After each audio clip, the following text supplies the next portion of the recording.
जब कुदरत अपना रूप दिखाती है तो रूह कांप जाती है।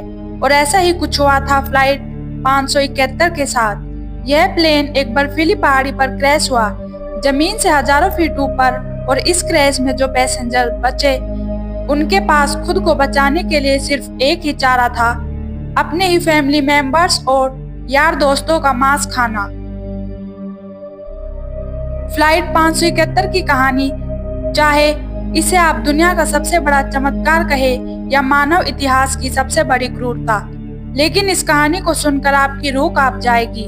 दिल देने वाली कहानी शुरू होती है 12 अक्टूबर 1972 को। साउथ अमेरिका के यूरोगियन उड़ान भरता है, जिसको चिली देश की राजधानी सैंटियागो में पहुंचना है।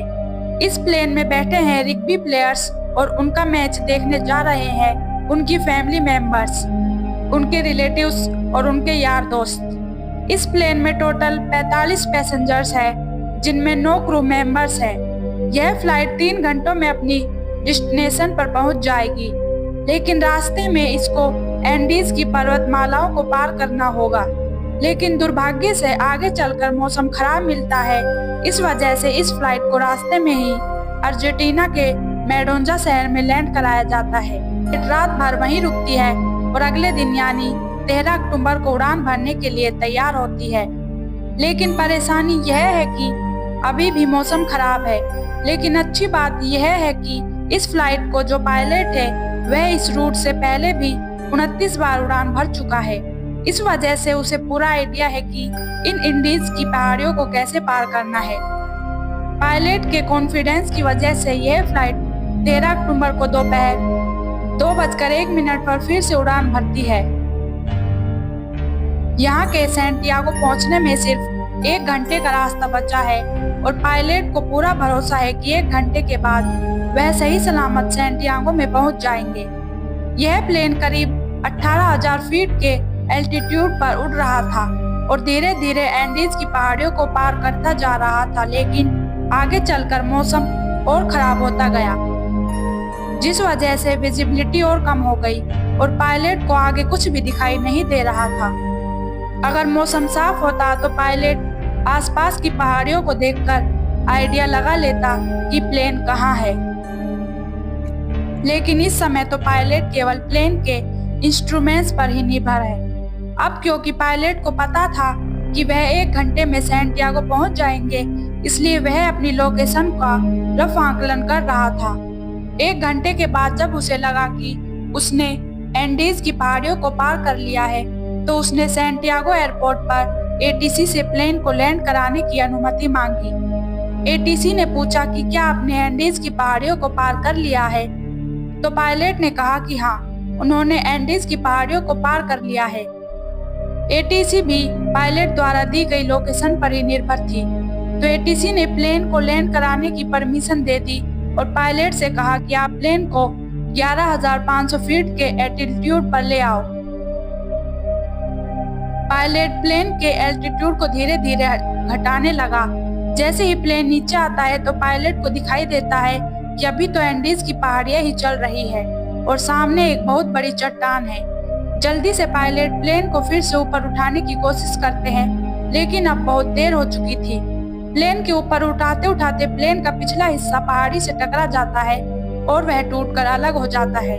प्लेन का पिछला हिस्सा खत्म होने की वजह से पीछे की जो सीटें थी वह यात्रियों सहित हवा में उड़ जाती है और 3 पैसेंजर हवा में ही उड़कर खत्म हो जाते हैं।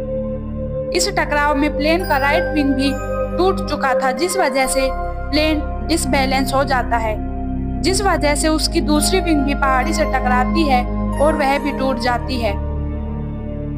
अब केवल प्लेन का फ्रंट पार्ट बचा था, जो 350 किलोमीटर प्रति घंटे की रफ्तार से नीचे ग्लेशियर में टकराता है।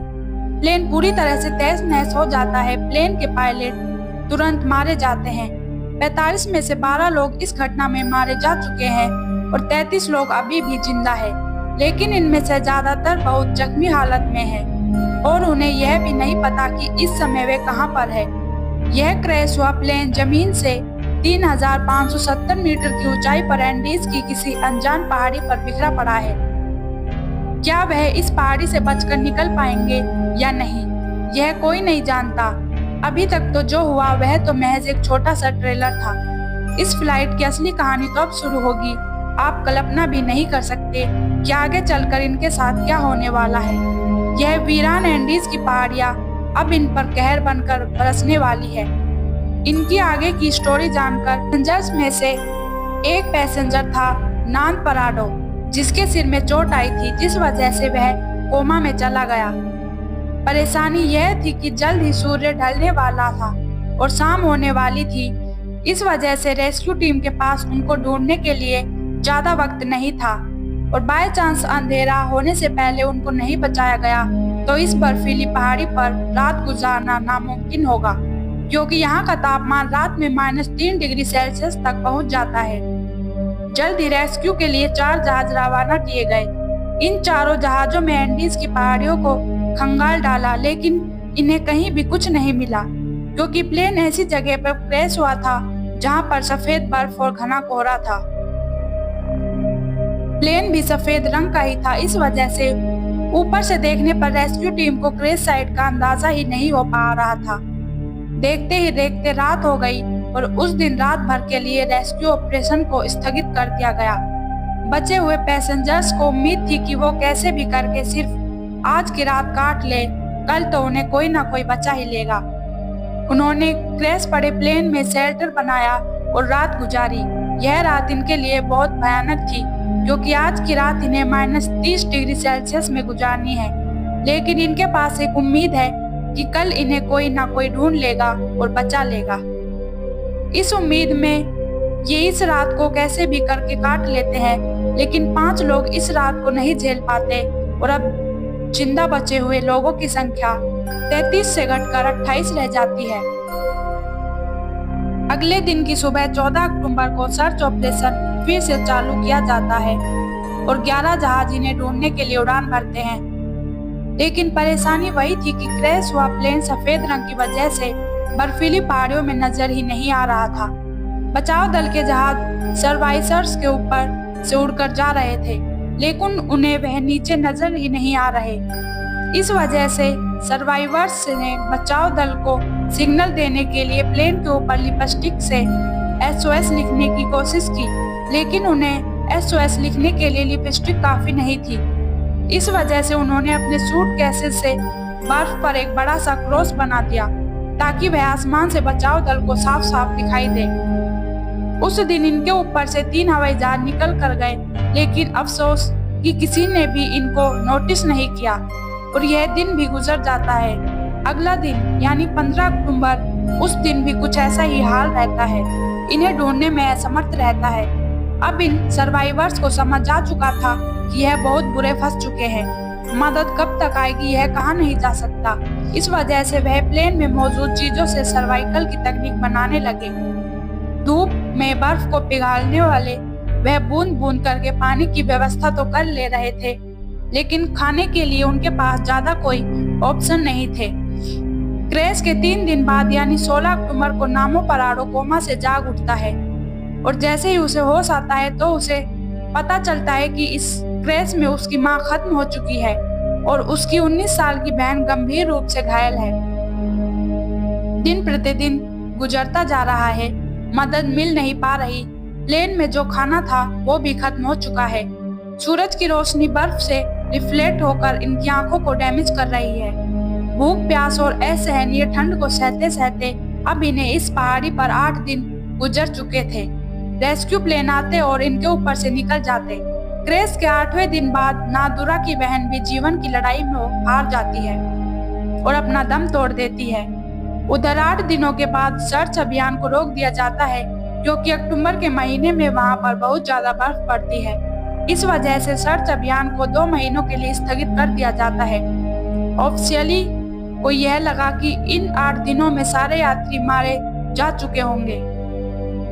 इस वजह से उनकी मुर्दा बॉडीज को 2 महीनों के बाद खोजकर उनके घर वालों को भिजवा दिया जाएगा। इधर सर्वाइवर्स को प्लेन के मलबे में एक रेडियो मिला। जब सर्वाइवर्स ने रेडियो को ऑन किया तो उसमें उन्हें की न्यूज ब्रॉडकास्ट हो रही थी कि फ्लाइट 571 के सर्च ऑपरेशन को बंद कर दिया गया है। इस न्यूज ने सर्वाइवर्स के होश उड़ा दिए। अभी तक तो उनको अपने खोजे जाने की एक उम्मीद थी, लेकिन वह अब रेडियो पर अपने ही मरने की खबर सुन रहे थे। अपने खोजे जाने की एक उम्मीद की किरण थी, वह भी टूट चुकी है।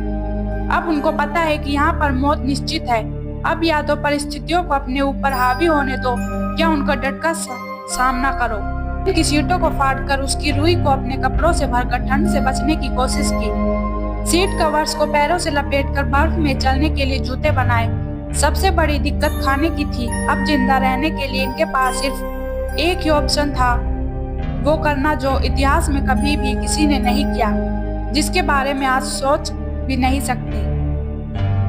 इन्होंने बर्फ में पड़ी अपने फैमिली मेंबर्स, रिलेटिव्स और जिनके साथ वह कभी खेले कूदे उन यार दोस्तों की मुर्दा बॉडीज को खाने का फैसला किया। हालांकि यह फैसला लेना उनके लिए बिल्कुल भी आसान नहीं था। एक एक करके दिन गुजारता जा रहा था। इनके पास खुद को बचाने के लिए कोई भी प्लान नहीं था। वह रात को ठंड से बचने के लिए टूटे पड़े प्लेन के अंदर ही सोते, लेकिन क्रैश के 16 दिन बाद यानी 29 अक्टूबर को कुदरत ने इनको एक और झटका दिया। वह रात में सो रहे थे और अचानक उन्हें पता चला कि पहाड़ से बर्फ का एक मोटा हिस्सा टूटकर नीचे गिर रहा है। यह एवलांच इतनी जोर से आया कि भारी मात्रा में मौजूद बर्फ ने उनके टूटे प्लेन को अपनी चपेट में ले लिया और उनका प्लेन बर्फ के नीचे दब चुका था और प्लेन के अंदर भी बर्फ घुस चुकी थी, जिस वजह से उनके लिए ऑक्सीजन की कमी हो गई और दम घुटने की वजह से 8 और लोग अपनी दम तोड़ देते हैं। अब केवल 19 लोग ही जिंदा बचे हैं, लेकिन वह भी बर्फ के नीचे दबे हैं। इस बर्फ से बाहर निकलने में इन लोगों को 3 दिनों का समय लग जाता है। अब इन्हें रियलाइज हो जाता है कि यहाँ रहेंगे तो एक एक करके सब लोग मारे जाएंगे। इससे अच्छा है कि इस पहाड़ी से बाहर निकलकर मदद ढूंढने की कोशिश की जाए।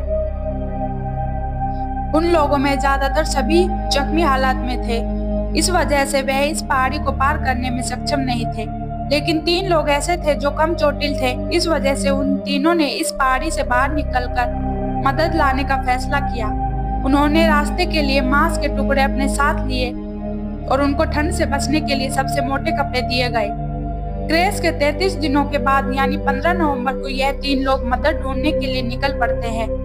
चलते चलते इनको शाम होने लगती है, तभी इनकी नजर प्लेन के दूसरे टूटे हुए हिस्से पर पड़ती है। प्लेन का जो पिछला हिस्सा टूटकर अलग हो गया था, उन्हें वो दिखाई देता है। जब वह उस मलबे के पास जाते हैं तो उसमें खाने के लिए बहुत कुछ मिलता है। आज की रात उन्होंने इसी में गुजारने का फैसला किया। पिछले कुछ दिनों में आज की यह रात उनके लिए अच्छी रही। प्लेन के उस पिछले भाग में उन्हें एक बैटरी मिली। उन्होंने सोचा क्यों न इस बैटरी को प्लेन के मेन बॉडी पास ले जाया जाए और उसमें लगी कम्युनिकेशन डिवाइस को चालू करके मदद बुलाई जाए। लेकिन बैटरी का वजन 25 किलोग्राम था। इतनी भारी बैटरी को इतनी कमजोर हालत में क्रैश साइट पर ले जाना संभव नहीं था। फिर उन्होंने सोचा कि प्लेन की मेन बॉडी से उस कम्युनिकेशन डिवाइस को ही निकालकर इस बैटरी के पास लाया जाए और उसे चालू किया जाए, जिसकी मदद से वह बचाव दल को बुला सके।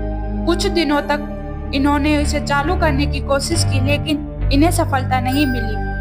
क्रैश के 59वें दिन बाद यानी 11 दिसंबर को एक और एवलांच आता है, जिसमें 3 और सर्वाइवर्स मारे जाते हैं, जिसके बाद जिंदा बचे लोगों की संख्या केवल 16 रह जाती है। अब यह तीनों नौजवान कने पराडो और विंजेट बिना किसी गियर के ग्लेशियर पर चढ़ाई करने के लिए निकल पड़ते हैं। यह तीनों पश्चिम दिशा की ओर चलते चले जाते हैं, लेकिन यह बिल्कुल भी नहीं जानते कि जिस दिशा में यह जा रहे हैं उसमें कोई इंसानी बस्ती नहीं है। उनको बस यह लग रहा था कि उन्होंने इस सामने वाली पहाड़ी को पार करना है, उन्हें मदद मिल जाएगी और उन्हें उम्मीद थी कि वह 3 दिनों में इस पहाड़ी को पार कर लेंगे। इसलिए उन्होंने अपने साथ में सिर्फ 3 दिनों के लिए ही मीट की सप्लाई रखी। इन्होंने धागे से सिल्क एक स्लीपिंग बैग बनाया था, तो यह दिन भर बिना किसी गियर के पहाड़ पर चढ़ते और रात में एक स्लीपिंग बैग में तीनों चिपक कर सोते। खुले में बिना किसी सुविधा के -30 डिग्री सेल्सियस में रात गुजारना कोई आसान बात नहीं थी। चलते चलते इन्हें चौथे दिन की सुबह हो चुकी थी, लेकिन अच्छी बात यह थी कि वह अब उस पहाड़ी की चोटी पर पहुंच चुके थे। जैसे ही यह पहाड़ की चोटी पर पहुंचे तो इनके पैरों तले जमीन निकल गई, क्योंकि पहाड़ पर चढ़कर इन्हें पता चला कि वह इतने दिनों से जिस दिशा में चल रहे थे वह गलत दिशा थी, कि उनके पास खाने की सप्लाई बहुत कम थी। इस वजह से उन्होंने फैसला किया कि उनमें से एक बंदा क्रस साइड पर वापस चला जाएगा और 2 लोग आगे चलेंगे। इस वजह से विजेंट वापस लौट जाता है और पराडो और गणेशा उस पहाड़ की चोटी पर चढ़ने के बाद इनको सही रास्ते का अनुमान हो जाता है। यह दोनों कई दिनों तक आगे बढ़ते रहते हैं और कुछ दिनों के बाद इन्हें नदी की एक छोटी सी धारा मिलती है। वह उस धारा के साथ साथ नीचे चलते रहते हैं और लगातार 9 दिनों तक चलने के बाद 20 दिसंबर को नदी के दूसरे किनारे पर इन्हें 3 लोग दिखाई देते हैं। यह चलते चलते बहुत थक चुके थे। पिछले 9 दिनों में इन्होंने पहाड़ पर 61 किलोमीटर की हाइकिंग की थी और अब मंजिल इनके सामने थी। इन्होंने उनसे मदद की गुहार लगाई, लेकिन वो लोग तुम्हारो बोलकर चले गए। उस दिन उन्हें कोई मदद नहीं मिल पाई, लेकिन अगले दिन वो विलेंजर फिर से वापस आया और एक पत्थर में कागज और पेन लपेटकर नदी के दूसरे किनारे पर फेंका। पूरा ने पेन और कागज को उठाकर जो भी घटना घटी थी उसके बारे में सब कुछ लिख दिया। जब उस विलेंजर ने उस पेपर को पढ़ा तो वह सब कुछ समझ गया, क्योंकि उसे पता था कि इन पहाड़ियों में कुछ दिन पहले ब्रेन केस हुआ था और उस एरिया में भी पूछताछ के लिए लोग आए थे। लेकिन वह हैरान था कि यह लोग अभी तक जिंदा कैसे बचे हैं। वो विलेजर जल्द से जल्द शहर गया और आर्मी कमांड के साथ इस इंफॉर्मेशन को साझा किया। जल्द चलिए कि एयरफोर्स ने इन्हें रेस्क्यू करने के लिए पहुंचती है। आर्मी ऑफिसर्स पराडो और गणेशा को हेलीकॉप्टर में बिठाकर क्रैश साइट पर पहुंचते हैं और 12 दिसंबर 1972 को क्रैश के 70 दिनों के बाद बचे हुए सर्वाइवर्स को रेस्क्यू किया जाता है। इन लोगों की हालत बहुत ज्यादा खराब थी। इस क्रैश के बाद टोटल 16 लोग ही सर्वाइव कर पाते हैं।